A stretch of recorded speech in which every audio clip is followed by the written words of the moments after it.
The city awoke in a cacophony of honking horns and hurried footsteps. Dan weaved through the throngs of people, clutching a steaming cup of coffee in one hand and a paper bag of breakfast pastries in the other. His mind buzzed with the day's agenda, a relentless stream of meetings and deadlines that left little room for error. Dan's focus was firmly ahead, eyes darting between the gaps in the crowd, when suddenly he collided with a figure that seemed to appear out of nowhere. His coffee flew from his hand, the hot liquid splashing onto his neatly pressed suit, while the paper bag fell, scattering pastries across the ground. "Hey, watch where you're going!" Dan's voice was sharp, his frustration clear. He looked down to see an older man dressed in tattered clothes, scrambling to gather the fallen food. "I'm so sorry, sir," the man said, his voice trembling. "I didn't mean to—" Dan cut him off, wiping at the coffee stain on his jacket. "Sorry isn't going to clean this up, is it? Do you have any idea how much this suit costs?" The busy street continued to hum with activity as pedestrians hurried past, casting curious glances at the unfolding scene. Dan stood there, his frustration mounting, the remnants of his breakfast scattered on the pavement. The homeless veteran, frail and weary, stood opposite him, his eyes downcast and his hands trembling slightly. "Look, I don't have time for this," Dan said sharply, his patience wearing thin. "You've ruined my morning, and someone's got to pay for it." The veteran's voice was soft, almost a whisper. "I'm truly sorry, sir. I didn't mean to cause any trouble. It was an accident." Dan huffed, his irritation growing. "An accident? That doesn't fix my suit or get my breakfast back. Do you have any idea how much this suit costs?" The veteran lifted his gaze slightly, revealing eyes filled with years of hardship. "I understand, sir, but I have nothing to give you. I'm just trying to survive out here." Dan's eyes narrowed, his temper flaring. "That's not good enough. You've got to have something. People like you always do." His gaze landed on the glint of metal around the veteran's neck. "What about that?" he said, pointing to the pendant. "That looks valuable."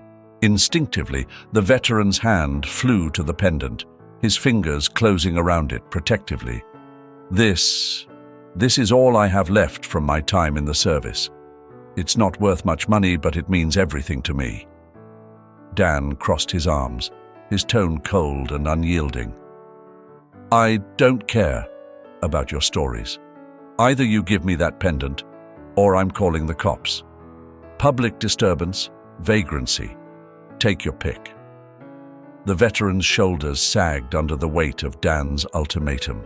He looked down, his grip on the pendant tightening as if it might anchor him to some semblance of dignity. "Please," he implored. "This pendant has a lot of sentimental value. It's the only thing I have left from a dear friend who saved my life in the war." Dan's impatience was palpable. He glanced at his watch, feeling the minutes slip away. "I don't have time for this sob story.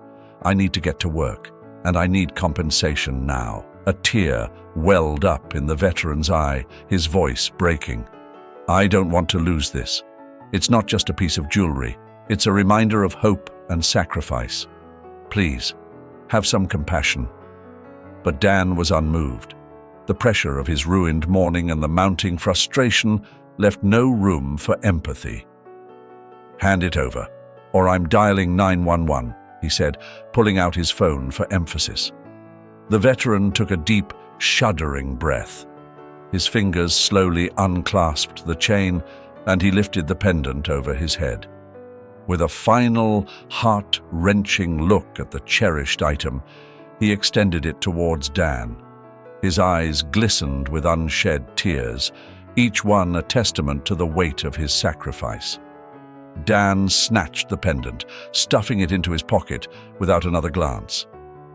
"Good," he said curtly. "Now maybe you'll be more careful next time." As Dan turned on his heel and strode away, the veteran's silent tears began to fall. The bustling city seemed oblivious to the quiet tragedy that had just transpired, its relentless pace unchanged. Passers-by resumed their hurried march, leaving the veteran standing alone, his shoulders slumped and his heart heavy. Back at an apartment that evening, Dan pushed open the door to his apartment, the cool air of the meticulously maintained space contrasting sharply with the heat of his frustration. He tossed his briefcase onto the couch, the sound echoing slightly off the pristine walls. The apartment was a picture of modern efficiency, sleek lines, neutral colors, and a place for everything. Yet, despite its orderliness, it felt devoid of warmth, much like Dan himself at that moment. He paced back and forth, replaying the morning's events in his mind. His anger had not abated, but now a nagging discomfort gnawed at the edges of his thoughts. He reached into his pocket and pulled out the pendant, its metal cool against his skin. He turned it over in his hand, feeling its weight and the roughness of its worn edges. "Hey, Dan, is that you?" A voice called from the back of the apartment. Bob, Dan's adoptive father, appeared in the doorway of his study, his eyes crinkling with a smile. He was a tall man, his posture still straight despite his years, with a hint of military precision in his movements. "Yeah, it's me," Dan replied, trying to keep the irritation from his voice. He wasn't in the mood for a conversation, but Bob's presence was inescapable. Bob's gaze fell on the pendant in Dan's hand. He froze, his smile fading as his eyes widened. "Where did you get that?" he asked, his voice suddenly tight. Dan looked at the pendant, then back at Bob, confused by the intensity of his reaction. "What? This? I got it from some homeless guy who ruined my morning." "Why?" Bob stepped closer, his hand reaching out but stopping short of touching the pendant. "That's not just any pendant," he said, his voice soft but filled with an undercurrent of emotion. "I know this pendant." Dan frowned, his irritation giving way to curiosity. "What do you mean you know it? It's just some old trinket." Bob shook his head, his eyes never leaving the pendant. "No, it's much more than that. This pendant belonged to a soldier, a friend, who saved my life during the war. I thought it was lost forever." The room seemed to shrink around them as the weight of Bob's words settled in. Dan felt a strange mix of emotions, part of him wanting to brush off the story as a coincidence, another part deeply unsettled by the look in Bob's eyes. Bob finally looked up, his gaze piercing. "Tell me exactly how you got it, Dan. I need to know everything." Dan sighed, running a hand through his hair. "It's a long story. This morning I was on my way to work and I accidentally bumped into this old guy. He spilled my coffee and ruined my suit. I was so mad, and he didn't have anything to compensate me with, except this." He held up the pendant, the metal catching the light. Bob listened, his expression growing more serious with each word. When Dan finished, Bob let out a slow breath, his shoulders sagging slightly. "Come here." Bob's study was a sanctuary of memories. Shelves lined with books and trinkets, the walls adorned with medals and faded photographs, each item a fragment of his past. Dan stood awkwardly in the doorway, feeling out of place in this room steeped in history. Bob sat at his desk, the pendant resting in his palm, its worn surface glinting under the desk lamp. "Sit down, Dan," Bob said quietly, gesturing to the chair across from him. Dan complied, the gravity of the moment pressing down on him. Bob's fingers traced the pendant's edges as he began to speak. "This pendant," he started, his voice steady but filled with a deep undercurrent of emotion, "was given to me by a man named Samuel. He was a fellow soldier, part of my unit during the war." Dan watched his father, noticing the lines on his face seemed deeper in the soft light, his eyes distant, as if he were seeing another time and place. "We were in the thick of it," Bob continued. "Our position had been overrun, and we were retreating under heavy fire. I was hit multiple times, and I thought it was the end. But then, out of nowhere, Samuel appeared. He lifted me onto his back and carried me through the chaos. I remember the pain, the sounds of explosions, and Samuel's unwavering determination." Bob paused, his gaze fixed on the pendant. "He got me to a field hospital, and just before they took me into surgery, he gave me this pendant. He told me it was his good luck charm, and that it would see me through. I promised him I'd return it, but I never saw him again. I heard later that he went back into the fray to save more men and was listed as missing in action." Dan felt a lump form in his throat. The weight of his father's story and the significance of the pendant began to sink in. He shifted uncomfortably in his seat, guilt gnawing at him for having taken something so precious. "I owe Samuel my life," Bob said, his voice cracking slightly. "And this pendant, it's not just a piece of metal. It's a symbol of his bravery and sacrifice. I've carried it all these years, hoping one day I'd find a way to honor him." Dan looked at his father, seeing the vulnerability and deep emotional scars that the war had left behind. "Dad, I'm so sorry. I didn't know. I just saw it as a way to make up for my ruined morning. I didn't realize what it meant to you." Bob sighed, his shoulders slumping. "I know, Dan. You couldn't have known. But now that you do, we have to make it right. We need to find the man you took it from. If he has this pendant, it means he's connected to Samuel in some way. We owe it to him to return it and to offer any help we can." Dan nodded, feeling a sense of responsibility and a desire to atone for his actions. "I'll do whatever it takes, Dad. We'll find him." Bob's eyes met Dan's, a glimmer of hope shining through the sadness. "Thank you, son. This means more than you can imagine." As the room fell silent, the weight of their shared mission hung in the air. The pendant lay between them, a bridge to a past filled with heroism and sacrifice, and a future where they could make amends. Dan stood up, his resolve firm. "Let's start tomorrow. We'll go back to where I saw him and see if we can find any leads." Bob nodded, a determined look on his face. "Yes, we must." Dan turned to leave, but paused at the door, looking back at his father. "Dad, what if we can't find him? What if he's gone?" Bob took a deep breath, his expression resolute. "Then we'll keep looking, as long as it takes. We owe Samuel that much." Dan nodded and left the study, the weight of their task settling heavily on his shoulders. As he lay in bed that night, the image of the veteran's sorrowful eyes and his father's poignant story replayed in his mind. The next morning, the city was cloaked in a grey, overcast sky, reflecting the somber mood that had settled over Dan and Bob. Determined to make things right, they set out together, the pendant securely tucked in Dan's pocket. Bob's determination was palpable, but Dan couldn't help but notice the fatigue etched on his father's face. They started at the plaza where Dan had first encountered the veteran. The hustle and bustle of the city seemed to move around them like a relentless tide. Bob, with his military bearing, cut a distinctive figure among the crowd, but it was clear that his age and the exertion were taking their toll. "Excuse me," Dan approached a vendor. "Have you seen an older man, maybe in his 60s, with a beard, wearing old, tattered clothes?" The vendor shook his head. "Sorry, son. Lots of people come and go here."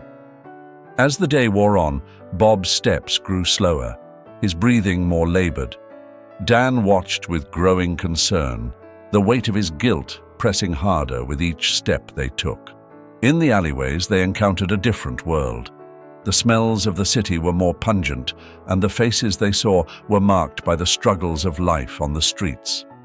Dan's initial discomfort gave way to a deeper understanding of the harsh realities faced by those less fortunate. At one point, Bob leaned against a wall, wiping sweat from his brow. "Dad, maybe we should rest for a bit," Dan suggested, his voice tinged with worry. Bob shook his head, his resolve unbroken. "We can't stop now, Dan. We have to find him." Dan nodded, though the strain in his father's voice did not go unnoticed. They continued their search, asking in shelters and soup kitchens, talking to volunteers and the homeless alike. The sun dipped lower in the sky, and the city lights began to flicker on, casting long shadows in the alleyways. As they turned down another narrow street, they heard a commotion. A group of people had gathered around a figure lying on the ground. Dan's heart skipped a beat. He pushed through the crowd, Bob following close behind. The sight that met their eyes was a punch to the gut. The veteran lay there, his face pale and gaunt, his body unnaturally still. Dan dropped to his knees, reaching out to check for a pulse. "He's alive," Dan said, relief washing over him. "But we need to get him help. Now." Bob knelt beside him, his hand trembling as he reached out to touch the veteran's shoulder. "Hold on, son. We'll get you to a hospital." Dan pulled out his phone, calling for an ambulance. The alley was dimly lit by the flickering streetlight, casting long shadows over the crumpled form of the veteran. Dan's hands trembled as he dialed 911, his mind racing with a mix of regret and urgency. Bob knelt beside the veteran, his hand resting gently on the man's shoulder, his eyes filled with a sorrow that Dan hadn't seen before. 911, what is your emergency? The operator's voice crackled through the phone. "We need an ambulance," Dan said, his voice strained. "An elderly man, he's unconscious. We're at the alley off 5th and Main." As he hung up, Dan glanced at his father. Bob's face was etched with worry and exhaustion, the weight of their search evident in the lines around his eyes. The minutes dragged on, each one a lifetime as they waited for help to arrive. Bob broke the silence, his voice soft but steady. "You know, Dan, the war changes a man in ways that are hard to explain. It's not just the battles, but the things you see, the friends you lose. Samuel was more than a comrade. He was a beacon of hope in the darkest times." Dan nodded, feeling the heavy burden of his father's words. "I didn't realize how much that pendant meant, Dad. I was just so angry and focused on myself." Bob sighed, his gaze fixed on the veteran. "It's easy to forget the sacrifices others have made when you're caught up in your own world. But every one of these men has a story, a life that was torn apart by something beyond their control." The sound of sirens grew louder, and moments later, the alley was bathed in the harsh, flashing lights of the ambulance. Paramedics quickly assessed the veteran's condition, their faces grim as they worked to stabilize him. Dan watched, a gnawing sense of guilt tightening in his chest.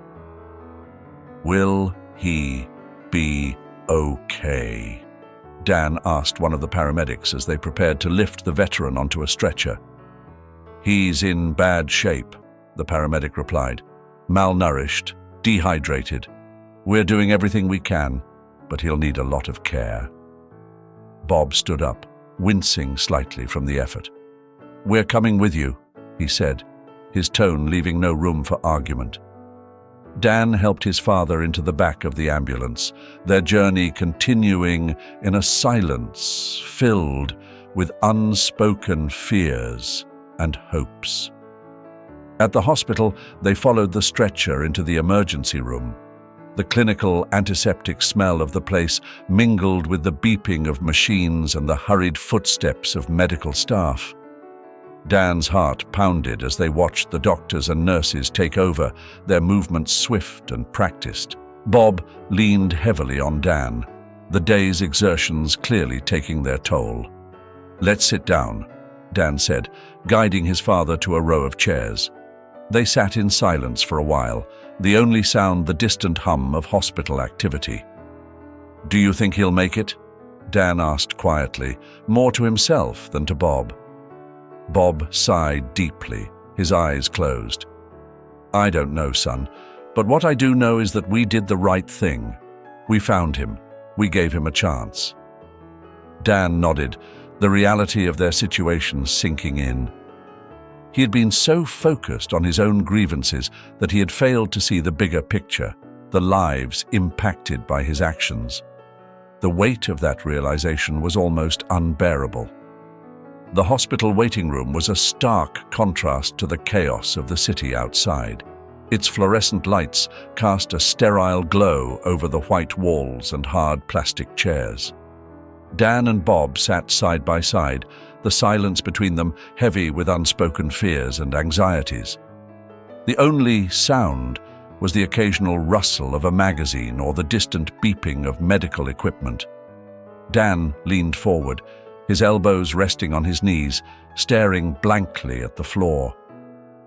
"Dad, I can't stop thinking about that pendant. I never thought something so small could mean so much." Bob nodded slowly, his eyes closed as if he were trying to gather his thoughts.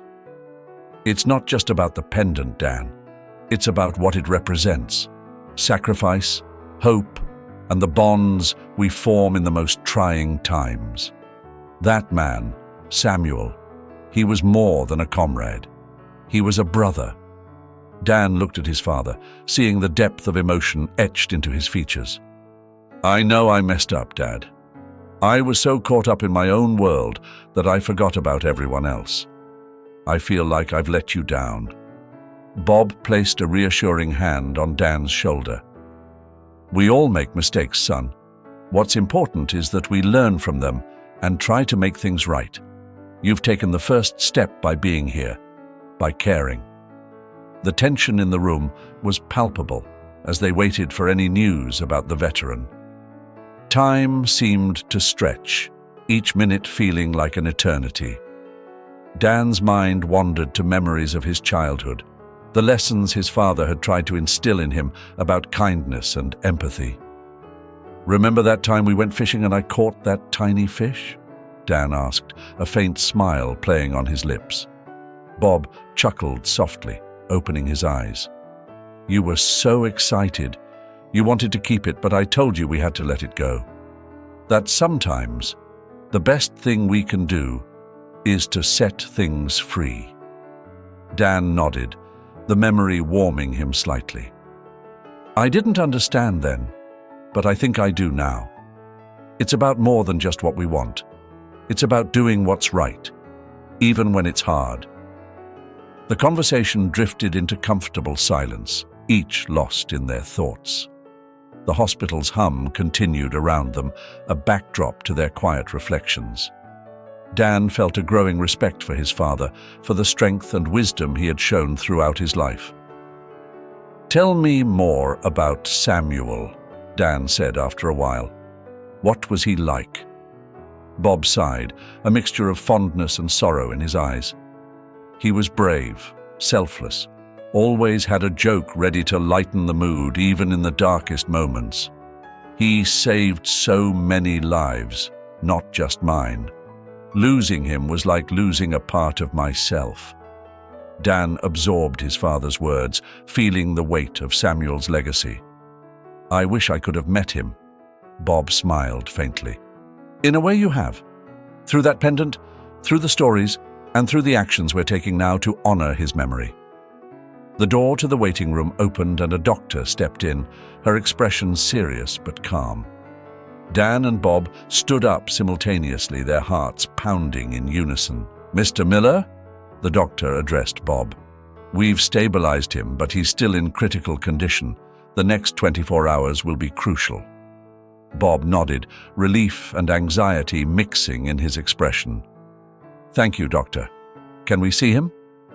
The doctor hesitated for a moment before nodding. "Just for a few minutes. He's very weak." Dan and Bob followed her down the sterile corridor, the beeping of machines growing louder as they approached the veteran's room. The sight that met them was both hopeful and heartbreaking. The veteran lay still, his face pale but peaceful, connected to various monitors and IVs. Bob approached the bed, his movements slow and deliberate. He gently placed a hand on the veteran's arm. "We're here for you," he whispered. "We'll get through this together." Dan stood by his father's side, feeling the profound connection between the three men, a connection forged through sacrifice, compassion, and the enduring strength of the human spirit. As they left the room, the weight of the veteran's struggle still heavy on their hearts, Dan felt a renewed sense of purpose. They had a long road ahead, but they would walk it together, driven by the promise of hope and the power of kindness. Back in the waiting room, the tension eased slightly, replaced by a fragile sense of hope. Dan looked at his father, a new understanding in his eyes. "We'll make sure he gets through this, Dad, for Samuel and for all the others who never made it back." Bob nodded, his eyes shining with unshed tears. "Yes, we will. Together." The doctor's news had been a small victory in a larger battle, but it was enough to rekindle their spirits. The wait continued, but now it was filled with determination and the quiet strength that comes from shared resolve. As the hours passed, they held on to each other, ready to face whatever came next, united by a common purpose and a deep, abiding kindness. The veterans' hospital room was quiet. The only sounds the gentle hum of machines and the soft rustle of the curtains as they swayed slightly in the air-conditioned breeze.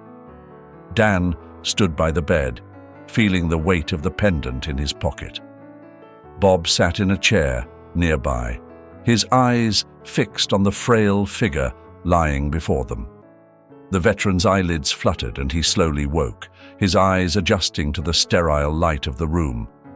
He looked around, confusion etched on his face, until his gaze settled on Dan and Bob.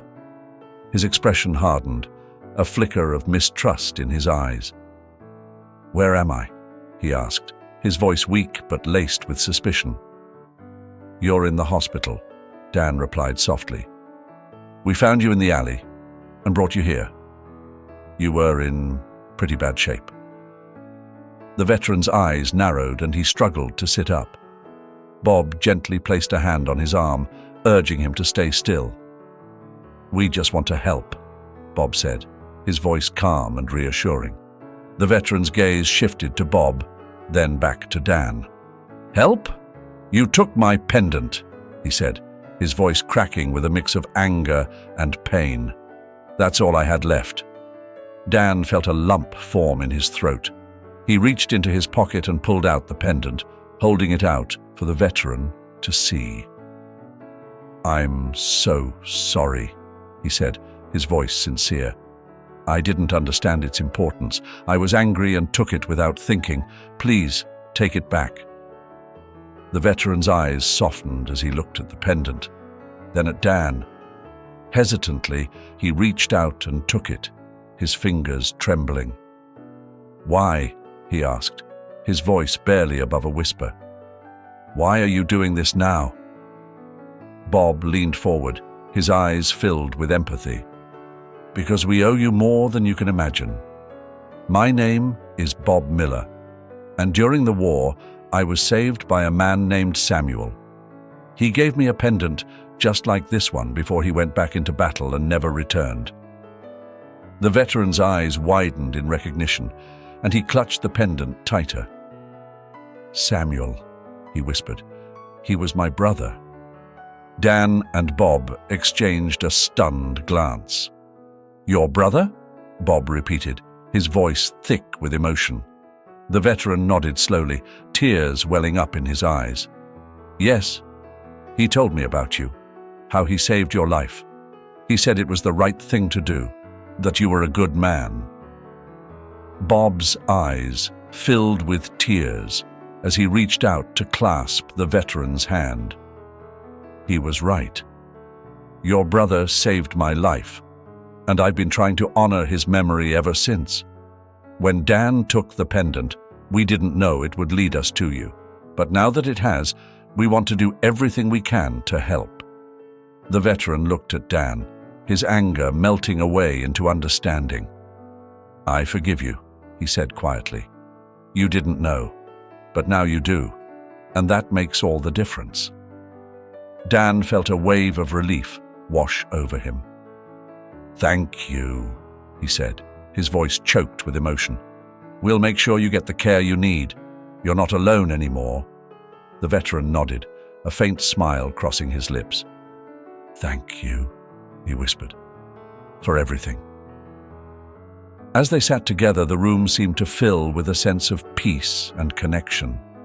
The pendant, once a symbol of loss and sacrifice, now represented a bond of kindness and understanding that transcended time and hardship.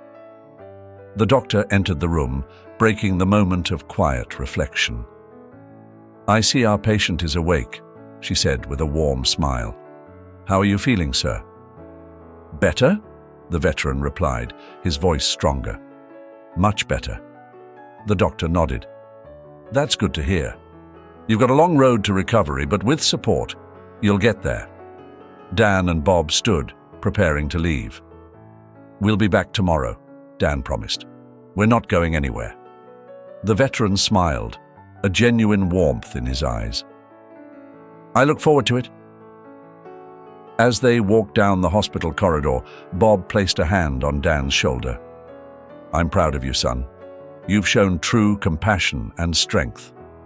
Dan nodded, feeling a renewed sense of purpose. We've still got a lot to do, Dad, but we'll do it together. The journey that had begun with a moment of anger and misunderstanding had led them to a place of forgiveness and connection.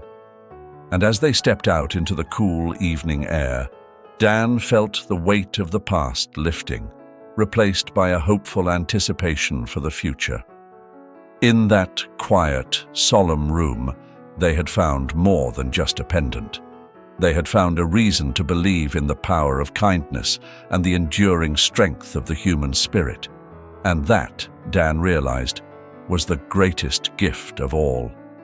The veterans' hospital room had transformed into a place of warmth and quiet reflection. The stark, sterile walls were softened by the presence of photographs and small gifts from visitors, tokens of care that surrounded the old man. Dan and Bob stood by the bedside, their faces etched with both relief and determination. Bob sat in a chair beside the veteran, whose name they now knew was Henry. Dan stood nearby, hands in his pockets, observing the deep bond that had formed between his father and this man they had only recently met. The sense of peace in the room was palpable, a stark contrast to the chaos and pain that had brought them all together. Henry smiled weakly, looking at Bob. You know, I remember Samuel telling me about you, Bob. He said you were one of the bravest men he ever met. It means a lot to see you here. Bob's eyes glistened with unshed tears. Samuel saved my life. It's an honor to be here, to finally be able to give back in some small way. They spent the afternoon sharing memories, Henry recounting stories of his brother and their time together before the war tore them apart. Each story painted a picture of Samuel's courage and kindness, traits that had clearly influenced Henry's own life.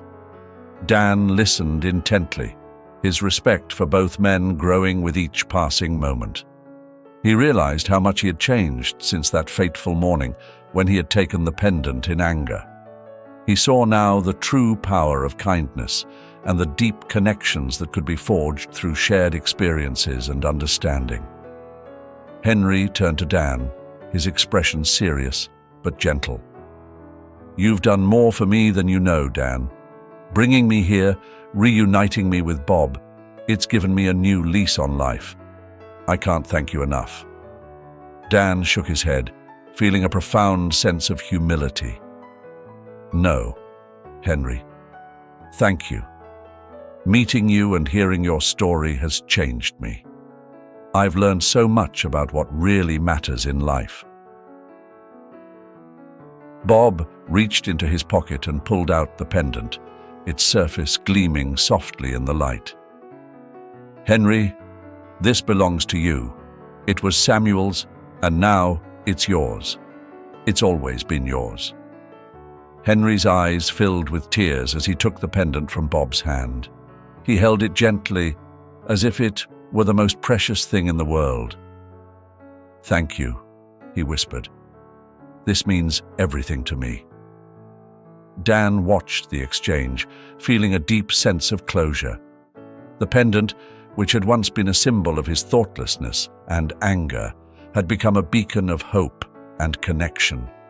He felt his transformation was complete, a journey from selfishness to empathy that had forever changed his outlook on life. "Henry," Dan said, his voice steady with resolve, "we're going to help you get back on your feet. Whatever you need, we're here for you. You're not alone." Henry smiled, his gratitude clear in his eyes. "I appreciate that, Dan. I've spent so long feeling like I was just surviving. Now, for the first time in years, I feel like I can start living again." As the day turned to evening, the three men shared a quiet moment of reflection. The hospital room, once a place of uncertainty and fear, now felt like a sanctuary of healing and new beginnings.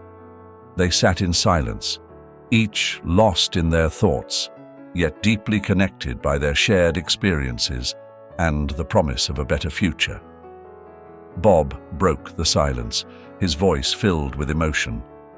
"Samuel would be proud of us, of what we've done here.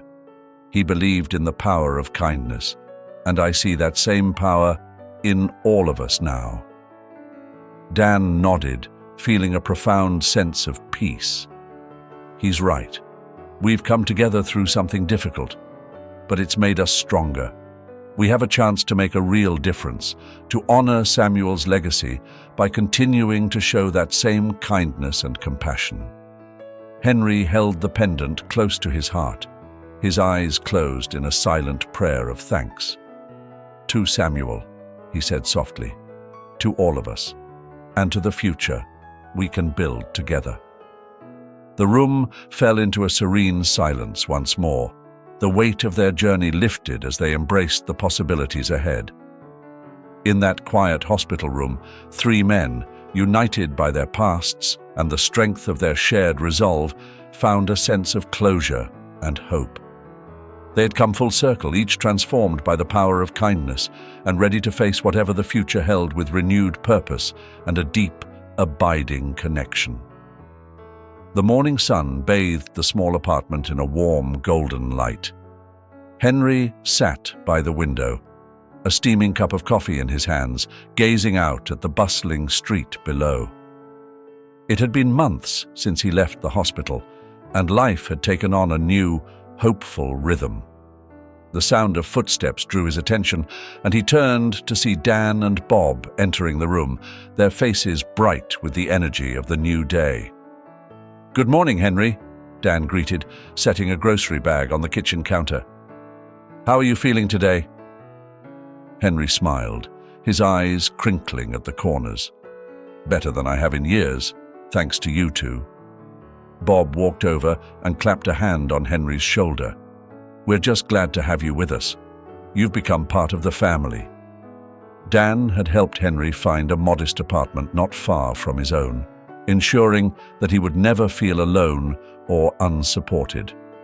Bob visited often, the bond between him and Henry growing stronger with each passing day. They spent hours reminiscing about the past, sharing stories of courage and resilience. Dan, too, had undergone a significant transformation. His once hectic, self-centered lifestyle had slowed down, allowing him to focus on what truly mattered. He found joy in small acts of kindness, volunteering at shelters, and helping those in need. His relationship with his father had deepened, their shared mission bringing them closer than ever before. Today was a special day. Henry had an appointment to speak at a local community center about his experiences and the power of kindness. It was an opportunity to give back, to inspire others with his journey from despair to hope. "Are you ready for your big speech?" Bob asked, a twinkle of pride in his eyes. Henry nodded, a mixture of nerves and excitement fluttering in his chest. "I think so. It's important to share our stories, to show people that no matter how hard life gets, there's always a way forward." Dan poured himself a cup of coffee and joined them at the table. "You're going to do great, Henry. Your story is powerful, and it's going to make a difference." The hours passed quickly as they prepared for the event. Henry, dressed in his best suit, the one Dan had helped him pick out for special occasions. He glanced at the pendant around his neck, a constant reminder of his brother's sacrifice and the kindness that had brought him back to life. At the community center, the room filled with people from all walks of life, eager to hear Henry's story. Dan and Bob sat in the front row, their hearts swelling with pride as Henry took the stage. The room fell silent as he began to speak, his voice steady and full of emotion. "Good afternoon, everyone. My name is Henry, and I'm here to share a story of hope and kindness. Not long ago, I was lost, living on the streets with nothing but memories of a better time. But then, something incredible happened. Two strangers reached out to me, offering not just help, but a chance to rebuild my life." As Henry spoke, Dan and Bob exchanged a glance, their eyes filled with unshed tears. They had come a long way from the day they found Henry in that alley, and their journey had forged an unbreakable bond. Henry continued, his voice growing stronger. "Kindness is a powerful thing. It can change lives, mend broken spirits, and bring people together in ways we never thought possible. I'm living proof of that, and today I stand before you, not as a victim of circumstance, but as a survivor, a testament to the strength of the human spirit." The audience erupted into applause, the room filled with the warmth of shared understanding and connection. Henry stepped down from the stage, his heart light and his spirit renewed. After the event, the three men walked through the park, the late afternoon sun casting long shadows on the ground. They spoke of the future, of their plans to continue helping others and spreading the message of kindness and compassion. "I never thought my life could turn around like this," Henry said, looking at Dan and Bob with gratitude. "You've given me a second chance, and I intend to make the most of it." Dan smiled, feeling a deep sense of fulfillment. "We've all changed for the better, Henry, and together we can keep making a difference." Bob nodded in agreement. "This is just the beginning. There's so much more we can do, so many more lives we can touch." As they walked on, the bond between them solidified by their shared experiences and the unyielding power of kindness. They knew that their journey was far from over. Together, they would face whatever challenges lay ahead, united by the promise of a brighter, more compassionate world.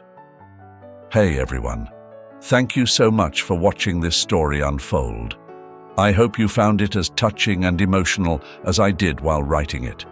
You know, I firmly believe that God always blesses those who do good. Remember, happiness will come to those who persist and stay true to their values. Story reminds us all to keep faith, to keep doing good and to trust that even in our darkest times, there is a light guiding us toward a brighter future. If you enjoyed this story, please make sure to like this video and subscribe to my channel. Hit the notification bell so you don't miss out on any of our upcoming heartwarming and inspiring stories.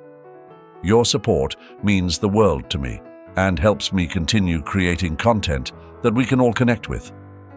Thank you for being part of this journey. Stay blessed, stay kind, and I'll see you in the next video.